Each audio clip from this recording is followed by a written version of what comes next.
औज़ुबिल्लाहिमिनश्शैतानिर्रजीम बिस्मिल्लाहिर्रहमानिर्रहीम। अस्सलाम वालेकुम dear students. I am Sadaqat Ali, your biology teacher. Students, आप लोग जानते हो कि हमने kingdom Plantae chapter number 9 start किया हुआ है। आज हम लेक्चर नंबर 7 डिस्कस करने जा रहे हैं, जो कि बहुत इंपॉर्टेंट टॉपिक है, class angiospermae. Students, last time हमने क्लास जिम्नोस्पर्म को डिटेल के साथ डिस्कस किया। हमने उसके डिफरेंट डिस्टिंग्विशिंग करेक्टर्स देखे। आज हम क्लास एंजियोस्पर्मी के बारे में डिस्कस कर रहे हैं। मैंने लास्ट टाइम भी आपको बताया था कि हमारे इर्द गिर्द विसिनिटी में जितने भी प्लांट्स नजर आते हैं, अमूमन वो एंजियोस्पर्मी प्लांट होते हैं, यानी फ्लावरिंग प्लांट्स होते हैं। तो जो एंजियोस्पर्मी है, एंजियोस्पर्मी प्लांट, ये हेट्रोस्पोरस, यानी कि इसमें भी डिफरेंट तरह के स्पोर प्रोड्यूस होते हैं। ऑटोट्रॉफिक प्लांट है ये। Highly evolve all plants on the earth.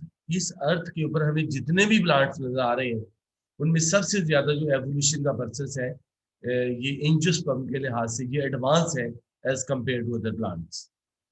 Angiosperm जो है, इसका लिटरल मीनिंग जो है एनक्लोज्ड सीडेड है, यानी कि जो एंजियोस्पर्म है, angio mean close and sperma mean seed. ऐसे सीड जो कि कवर्ड होते हैं, एनक्लोज्ड होते हैं, हम उनको कहते हैं एंजियोस्पर्म। लास्ट टाइम हमने देखा था कि हमने जिम्नोस्पर्म के लिटरली मीनिंग देखे थे, जिसका मतलब था नेकेड सीडेड प्लांट। तो देखिए स्टूडेंट, ये मैंने आपके सामने एक एग्जांपल भी दी है एप्पल की। देखिए ये आपको सीड नजर आ रहे हैं और सीड के इर्द गिर्द हमें फ्रूट नजर आ रहा है। इसका मतलब है सीड आर कवर्ड। चूंकि इनके सीड कवर्ड है, इस वजह से हम इनको कहते हैं दीज आर एंजियोस्पर्म। अगर हम इनकी स्पीशी के लिहाज से देखें, तादाद के लिहाज से देखें, तो टोटल 3,60,000 जो स्पीशीज ओवरऑल प्लांट्स के हमें नजर आती हैं, उनमें 2,35,000 स्पीशीज हमें सिर्फ फ्लावरिंग प्लांट्स की नजर आती हैं। तो देखें, ये मेजोरिटी जो है प्लांट्स हमें, ये ज्यादातर डोमिनेंट जो है वो एंजियोस्पर्मिक प्लांट ही नजर आते हैं। राइट।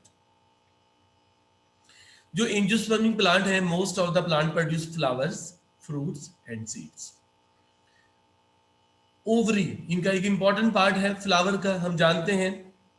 इनमें फर्टाइल लीव्स बियरिंग ओव्यूल्स, यानी कि ओव्यूल्स के बाहर जो इंटेगमेंट्स होते हैं, फर्टाइल लीव्स होते हैं, are folded and joint at the margin to form ovaries.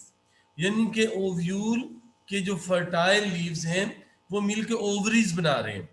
लेकिन इस तरह की ओवरीज हमें जिम्नोस्पर्म्स के अंदर नजर नहीं आई थी। ये इनका एक डायग्नोस्टिक फीचर है। फ्रूट, फ्रूट होता क्या है? Ripen ovary is called fruit. ऐसी ओवरी जो कि पक चुकी है, राइपन है, इनके फर्टिलाइजेशन के बाद ना, उसको हम फ्रूट कहते हैं। After fertilization ovary is changed into fruit containing seed.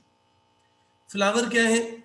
हमें पता है मॉडिफाइड शूट, लेकिन कि ये शूट है, शूट के ऊपर जिसके ऊपर लीव्स वगैरह लगते हैं ना, बस ये शूट की मॉडिफाइड फॉर्म है, जिसको हम कहते हैं फ्लावर। सीड क्या है, ओव्यूल क्या है, इसके बारे में हम पहले लास्ट लेक्चर्स में, प्रीवियस लेक्चर्स में हम डिटेल के साथ डिस्कस कर चुके हैं।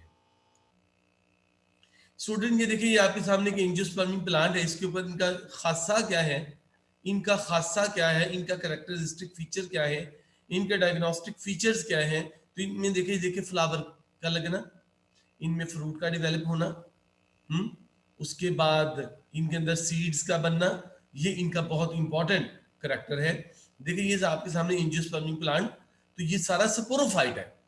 इस वक्त हमें जो दिखने में प्लांट नजर आ रहा है, वो सारा की सारी कौन सी जनरेशन है? Sporophyte generation. Where is gametophyte generation? Gametophyte generation is inconspicuous, हमें नजर नहीं आती, not visible, very short life, consist of only few cells. लेकिन हमें स्पोरोफाइट जनरेशन जो कि बहुत डोमिनेंट नजर आ रही है और विजिबल है। राइट। ये भी देखिए स्टूडेंट, आपके सामने मैंने एक flowering plant, angiospermic plant select किया है। जिस तरह ये देखिए, हमें बहुत अच्छे इसके फ्रूट्स भी नजर आ रहे हैं। तो देखिए ये फ्लावर, इनका इंपॉर्टेंट कैरेक्टर, ट्रीज के ऊपर फ्लावर लग रहे हैं। फ्लावर के देखिए डिफरेंट फ्लोरल पार्ट्स, जिसमें सेपल, पेटल्स, स्टेमन, कार्पल्स। और देखिए ये ओवरी है, ओवरी की फर्टिलाइजेशन हुई, फर्टिलाइजेशन के रिजल्ट के तौर पर ओवरी की फर्टिलाइजेशन के बाद यहाँ पे फ्रूट की फॉर्मेशन हुई और फ्रूट में सीड की फॉर्मेशन हुई। ये एंजियोस्पर्म का इंपॉर्टेंट कैरेक्टर है। सपोरोफाइट, देखिए एक और एंजियोस्पर्मिक प्लांट आपके सामने मौजूद है। ये जितना भी प्लांट है ये सारा का सारा सपोरोफाइट है, डिप्लॉइड एडल्ट प्लांट। हमें पता है जो स्पोरोफाइट जनरेशन है वो डिप्लॉइड जनरेशन है। क्यों? ये जाइगोट से बनती है, इस वजह से ये डिप्लॉइड प्लांट है। Mostly differentiated into root, stem and leaves. देखिए हमें तीनों तरह के इसके स्ट्रक्चर वाजिया नजर आ रहे हैं, रूट भी है, स्टेम भी है और लीव्स भी नजर आ रहे हैं। Eight maturity it produce flower, देखिए फ्लावर भी हमें नजर आ रहे हैं। और अल्टीमेटली जब फ्लावर का जो फीमेल रिप्रोडक्टिव पार्ट है जिसको हम ओवरी कहते हैं, उसके अंदर ओव्यूल होते हैं, उसकी फर्टिलाइजेशन होती है, तो फर्टिलाइजेशन के रिजल्ट के तौर पर फ्रूट की फॉर्मेशन होती है। Flower, a modified shoot which consist of pedicel, thalamus. Thalamus old term है, थैलेमस ओल्ड टर्म है। अब हम इसको टोरस कहते हैं, टोरस भी कहते हैं, इसको हम रिसेप्टिकल भी कहते हैं। तो ये लेटेस्ट टर्म्स हैं, टोरस एंड रिसेप्टिकल, ये एडवांस टर्मिनोलॉजी है। थैलेमस ये ओल्ड टर्म है ना, अब हम इसको ज्यादा फ्रीक्वेंटली यूज नहीं करते। एंड द फ्लोरल लीव्स, तो जो फ्लावर है, a modified shoot which consist of pedicel. हमें पता फ्लावर की एक पेडिसल होती है, इसमें सेपल, पेटल, स्टेमन, कार्पल्स, इसके डिफरेंट पार्ट्स हैं। Thalamus do not look like stem, क्योंकि ये मॉडिफाइड फॉर्म है शूट की, तो कहते शायद ये शूट की ही मॉडिफाइड फॉर्म है, लेकिन हमें स्टेम लाइक स्ट्रक्चर अब हमें नजर नहीं आता, ये मॉडिफाई हो चुका है। और जो स्टेमन, कार्पल वगैरह हैं ये भी हमें लीफ लाइक अब नजर नहीं आते। क्यों? इनमें मॉडिफिकेशन हो चुकी है, ये चेंज होके फ्लोरल पार्ट्स बन चुके हैं। देखिए स्टूडेंट, ये आपके सामने फ्लावर, ये फ्लावर जिस डंडी के ऊपर लगता है, जिस ब्रांच के ऊपर लगता है, इसको हम कहते हैं पेडिसल। पेडिसल का ऊपर वाला ये स्वोलन पोर्शन, इसको हम कहते हैं रिसेप्टिकल, इसको हम टोरस भी कहते हैं। ओल्ड टर्म में हम इसको थैलेमस भी कहते हैं, लेकिन अब हम रिसेप्टिकल या टोरस का लफ्ज इस्तेमाल करते हैं इसके लिए, राइट। ये आपको ग्रीन ग्रीन जो लोअर नजर आ रहा है पार्ट, ग्रीन, इनको हम कहते हैं सेपल, इन्हीं को हम केलेक्स भी कहते हैं, राइट। ये जो ब्राइट कलर की आपको पेटल नजर आती है, फूल की पत्तियां जिन्हें हम कहते हैं, इनको हम पेटल्स भी कहते हैं, इनको हम कोरोला भी कहते हैं, राइट। कोरोला इनकी साइंस बोटेनिकल टर्म है, पेटल्स आम जुबान में हम इनको कहते हैं। इसके बाद ये आपको ये जो येलो सा कलर का और ब्लैक सा स्ट्रक्चर नजर आ रहा है, ये इनको येलो से स्ट्रक्चर को हम कहते हैं एंथर, और ये इस डंडी को हम कहते हैं फिलामेंट। ये दोनों असल में स्टेमन है। तो स्टेमन क्या है? मेल रिप्रोडक्टिव पार्ट, फ्लावर का मेल रिप्रोडक्टिव पार्ट, इसको हम एंड्रोशियम भी कहते हैं। एंड्रोशियम, स्टेमन, स्टेमन के टू पार्ट्स हैं, एंथर एंड फिलामेंट। एंथर ऊपर वाला पोर्शन, सबोलन पोर्शन, और नीचे जो डंडी नजर आ रही है, जो ब्रांच नजर आ रही है, इसको हम फिलामेंट कहते हैं। ये जो सेंटर वाला पोर्शन नजर आ रहा है, इसको हम कहते हैं गाइनेशियम। गाइनेशियम, आपने देखा होगा हम हॉस्पिटल में भी जाते हैं ना, तो हॉस्पिटल में लिखा होता है फलां वार्ड, फलां वार्ड, एक जगह लिखा, एक जगह पे लिखा होता है गायनी वार्ड। गायनी, गायनी का लफ्ज गाइनेशियम से लिया गया है। गायनी मीन फीमेल, फीमेल वाला पोर्शन ना, फीमेल रिप्रोडक्टिव पार्ट के लिहाज से हम इसको, उस मुनासबत से हम उसको कहते हैं गायनी वार्ड, राइट। तो यहाँ पे भी जो गाइनेशियम है ये फीमेल रिप्रोडक्टिव पार्ट है। जो गाइनेशियम जिसको हम पिस्टल कहते हैं, ये चलाने वाला पिस्टल नहीं है, ये चलाने वाला पिस्टल नहीं है। पिस्टल क्या चीज है? a collective term used for the ovary, style and the stigma। इन तीनों के लिए एक कलेक्टिव टर्म यूज होती है जिसे हम कहते हैं पिस्टल, या इसको हम गाइनेशियम भी कहते हैं। तो देखिए ये ओवरी, ओवरी के अंदर हमें ये राउंड राउंड से स्ट्रक्चर नजर आ रहे हैं, ओव्यूल। उसके बाद ये डंडी सी जो नजर आ रही है इसे हम कहते हैं स्टाइल, और इसका ऊपर वाला स्वोलन पोर्शन, इसको हम कहते हैं स्टिग्मा। तो ये थे फ्लोरल पार्ट, जिनको फ्लोरल लीव्स भी कहते हैं। ये 4 इंपॉर्टेंट इसके पार्ट हैं, कौन कौन से? Calyx, sepal, Corolla, petals, स्टेमन, androecium, pistol, gynoecium, right. तो स्टूडेंट इसमें अगर हम देखें तो जो सेपल एंड पेटल्स है, इनका एज सच रिप्रोडक्शन में रोल नहीं है, डायरेक्ट रोल नहीं है, तो इसलिए हम इनको कहते हैं non reproductive and non essential part, कि ये रिप्रोडक्शन के लिए जरूरी नहीं है। सेपल एंड पेटल, फिर इनका काम क्या हुआ? प्रोटेक्शन। पेटल्स का काम for attraction, attraction for the pollination, for the pollinators. Protect stamen and the carpel, ये इनको प्रोटेक्शन प्रोवाइड करती है, एक बात। दूसरी बात, also attract insects for pollination, क्योंकि ये खूबसूरत कलर के होते हैं, अर्गवानी हो सकते हैं, येलो हो सकते हैं, इसके अलावा रेड हो सकते हैं, रेडिश हो सकते हैं, डार्क ब्राउन हो सकते हैं, पिंक हो सकते हैं। तो ये जो डिफरेंट कलर के हमें पैटर्न नजर आती हैं, असल में ये अट्रैक्ट करती हैं इंसेक्ट्स को फॉर द पोलिनेशन। पोलिनेशन के लिए इंसेक्ट्स क्यों इसके पास आएंगे? क्यों? इनके पास नेक्टर्स होते हैं फ्लावर के पास, वो इंसेक्ट्स असल में नेक्टर के लिए आते हैं। तो प्लांट अपने मकासद में फिर कामयाब हो जाता है। क्यों? उन इंसेक्ट्स की बॉडी के ऊपर ये जो इसके सपोर्ट्स हैं वो अटैच हो जाते हैं, जो कि एक फ्लावर से दूसरे फ्लावर तक जाने के लिए हेल्पफुल होते हैं इंसेक्ट्स।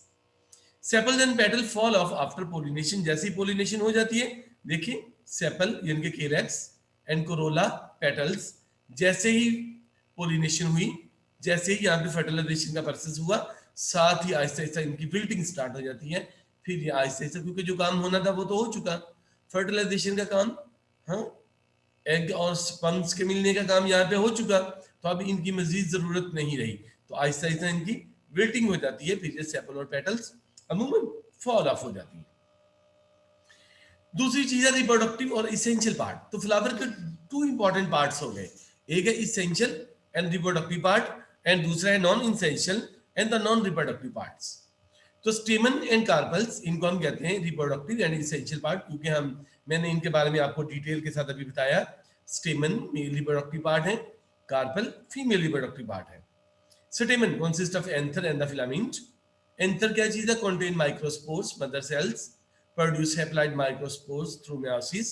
देखिए ये अब वो एक जो एंड्रोशियम जिसको हमने नाम दिया था, male reproductive part of the flower, इसकी एक फिलामेंट है, ये एंथर स्वोलन पोर्शन है। अगर हम एंथर का क्रॉस सेक्शन देखें तो ये हमें बीच में छोटे छोटे खाने से नजर आ रहे हैं, असल में ये पोलन सेक्स है। पोलन सेक्स के अंदर माइक्रोस्पोर मदर सेल्स होती हैं, ये माइक्रोस्पोर मदर सेल्स मियोसिस के जरिए माइक्रोस्पोर बनाते हैं, और माइक्रोस्पोर फिर जर्मिनेट करके मेल गैमेटोफाइट बनाता है, जिसके अंदर स्पर्म्स होते हैं।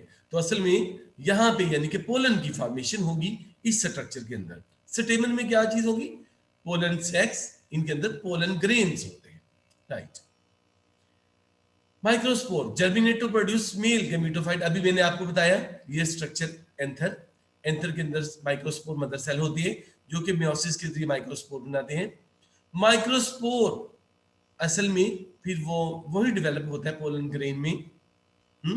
तो ये फिर पोलन ग्रेन जर्मिनेट करके पोलन ग्रेन में नेक्स्ट फर्दर प्रोसेसिंग होती है, वो हम इंशाल्लाह नेक्स्ट लेक्चर में डिस्कस करेंगे। तो पोलन क्या है? Microspores containing male gametophyte. Pollen में माइक्रोस्पोर होते हैं जो कि अल्टीमेटली मेल गैमेटोफाइट, जो कि अल्टीमेटली स्पर्म्स में कन्वर्ट होता है, राइट। स्टूडेंट नेक्स्ट है कार्पल, जो कि मैंने अभी आपको बताया gynoecium, female reproductive part of the flower, consist of basal broader ovary. देखिए ये ब्रॉडर आपको फूला हुआ पोर्शन नजर आ रहा है, इसको हम कहते हैं ओवरी, एक इसके स्टाइल, और टर्मिनल जो कि एंड वाला ये पोर्शन आपको नजर आ रहा है, इसको हम कहते हैं स्टिग्मा। ओवरी के अंदर बहुत ज्यादा ओव्यूल होते हैं, consist of an integument and a tissue nucellus present inside. तो ओवरी के अंदर ओव्यूल, और ओव्यूल के टिश्यूज को हम न्यूसेलस कहते हैं। क्या कहते हैं? न्यूसेलस कहते हैं। Produce haploid megaspore through meiosis, तो ओव्यूल के अंदर मेगास्पोर मदर सेल होती है, मेगास्पोर मदर सेल मेयोसिस के जरिए मेगास्पोर बनाते हैं। तो इंशाल्लाह ये नेक्स्ट जो डिटेल है इंशाल्लाह कि किस तरीके से फर्टिलाइजेशन का प्रोसेस होता है, पोलिनेशन कैसे होती है, वो इंशाल्लाह हम नेक्स्ट लेक्चर में डिस्कस करेंगे। स्टूडेंट ये था आज का लेक्चर, इंशाल्लाह नेक्स्ट लेक्चर में आपकी खिदमत में फिर हाजिर होंगे। तब तक के लिए इजाजत, अल्लाह हाफिज।